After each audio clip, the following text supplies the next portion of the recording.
Hey, what up? It's Brad with Home Love Construction, and in this video, I want to answer the question that I actually see a lot of people asking. Not a lot of people ask me directly, but a lot of people ask us on the internet, and it's how much does a general contractor make? Like, if you become a GC, how much money are you actually going to make? And I want to give you the real answer, like on what it is for most people. Most GCs make less than $100,000 a year. In fact, there are many general contractors who, after they pay themselves, pay all their staff, pay all their bills, they actually lose money every year. And I would venture to say that's actually most general contractors do not actually make money. In reality, they might pay themselves a paycheck. They might make 60, 70, 80, even 100K in their paycheck. But if you actually look at their business, their overall solvency is going down over time. They're making less and less money as time goes on. And it's a bit of a weird thing. And I do want to give you an explanation as to why that is, because I've seen a lot of people who do it. I mean, shit, it's happened to me. Like, I spent literally 3 years doing that exact thing. And the simplicity is I didn't know my numbers. That was the first thing, is I had no idea what my numbers were. I didn't even know how to calculate them. I was like, how do I figure out how much money I'm actually making from it? So the other thing that most people don't realize is that the general contractor in a business is not necessarily the business owner. So like if you take Home Love Construction, for example, I'm the primary business owner. I have a couple partners, so I'm the majority shareholder, but I am not a general contractor. Now you might hear me say in videos like I'm a Florida general contractor, I work in Tampa, blah, blah, blah, blah, blah. I don't have a general contractor's license, but my business has one applied to it right now, CGC 156234. So right now, I have a general contractor qualifying my business. And that's actually how most general contractors operate, is there's the ownership and management team, and then there's the contractor, and there's the management team who actually gets the jobs done. And the general contractor is responsible for making sure that things meet code and that they're up to snuff and whatever. You also have a situation where you can have a separately licensed, like this is how we have it set up in Home Love Construction.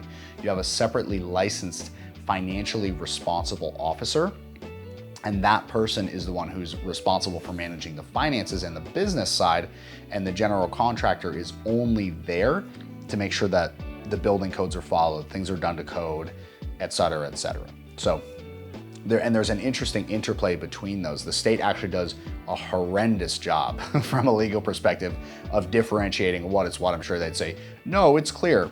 Bro, it ain't clear. If I can't understand it, and I'm college educated with a physics degree, nobody can freaking understand it. It's super convoluted. But that said, it's not all doom and gloom. The good news is that there are GCs who freaking kill it. There are GCs I know who make $150,000, $250,000, $350,000, $500,000 as take-home income in a single year. And the way that they do that is by, number one, not lowering their prices, number two, selling at a healthy margin, and number three, controlling their costs along the way and never giving up free work. Because here's the thing that happens when you become a general contractor is you get a job for X, Y, and Z. And then the homeowner says, well, I also want to do Q, but I thought it was included. And your contract clearly says that Q is not included. Like, it doesn't even talk about Q.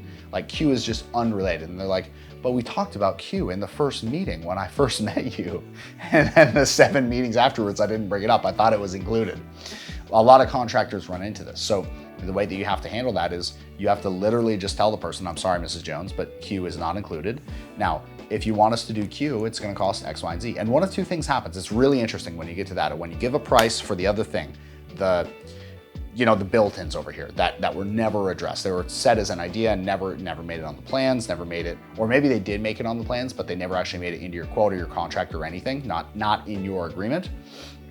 What happens is you give Mrs. Jones a price on the built-ins, and then, like I said, an interesting thing happens. Either she ponies up and is like, well, yeah, it's worth it, or she says, oh God, no, it's not worth it. Just do the original project. And then you got yourself out of doing free work. Like, the people who I know who feel like they have to do free work or just take care of it because that's what the homeowner expects, or to keep the client happy, It's a total fallacy. Now, we keep our clients happy, but the way we keep our clients happy is by delivering on what we promise them and making sure that we've included as much as we possibly can up front. And I'm not saying we don't have change orders. We've got a bathroom where we're freaking 4 change orders deep because he had a manifold that was in a random wall that had to be put underground, and he's got to have a thermostatic valve, and he's got to have, like, he added a little bit of tile, and there's some wall that needed to be furred out because it was uneven. There's little things, you know, that have come up, and they always come up like that. But what we try to do is sell somebody a whole package. So that would be my advice to you, is sell somebody a whole package up front as much as you can. But when they piece it apart and they're like, well, let's take out the built-ins, let's not do the pool, blah, blah, blah, don't then allow them to add that back in without charging the original rate for what you're going to charge for it, or more as prices go up. So that's why a lot of general contractors actually don't make money, is because of that simplicity right there. So if you are interested in, if you're thinking about becoming a general contractor, or you're a general contractor just looking for, you know, how much should I be making here? If you click the link down below, you're actually going to see something that I can help you with on this exact point. So I actually help other contractors to make more money inside of their business using simple things that I've done. One great example would be our instant estimate system. So our instant estimate is where we go, and I don't do it because I'm not a salesperson. I've got a team of 5 salespeople now, but they go, call them estimators. One of our estimators goes and meets with somebody and gives them a price, boom, right away. And what we find is that flushes out the tire kickers from the serious people, and we're only left with serious people, and that's who we spend all our time on. That's the other reason most GCs don't make any money. There are some, again, who kill it, but the ones who kill it, they get to the qualified buyers just bam, bam, bam, bam, right away. They really get straight to the qualified people. Now, if you want to do that in a way that doesn't offend people or give you a bad name, is actually a good public relations action, where you can basically tell someone, hey, I'm gonna come qualify you, but you are able to frame it in a way that it's actually giving them something. Like, literally, when someone calls us, it's like, okay, we're gonna give you, as a first, here you go, a free instant estimate. How great does that sound? I'm gonna give you a free instant estimate on your project, tailored to your exact specifications. If you could give that away, you think you'd sell more jobs and make more money? Absolutely you would, and you'd be able to charge more as well. So if you're interested in that, go to renovationsales.com. We've actually got a whole setup there that's gonna explain everything that's included, or if you're just ready to roll on it right now, you can just grab it, boom, and just plug it right into your system. It's gonna contain literally there's so many freaking benefits to that thing. Like, literally, I'm like, my mind's exploding thinking of all of them. We've got the template, we've got the scripts, we've got the forms, we've even got a call script for how you set up to actually go and do it. We've got demos of it actually being done. Like, we've got examples like filled out, literally just our handwriting of like what it looks like for a project and then what that turned into. There's so much there. You can see exactly how it'll work in your business. I'll tell you, when I started doing instant estimates, again, it's renovationsales.com if you're ready to just go grab it right now.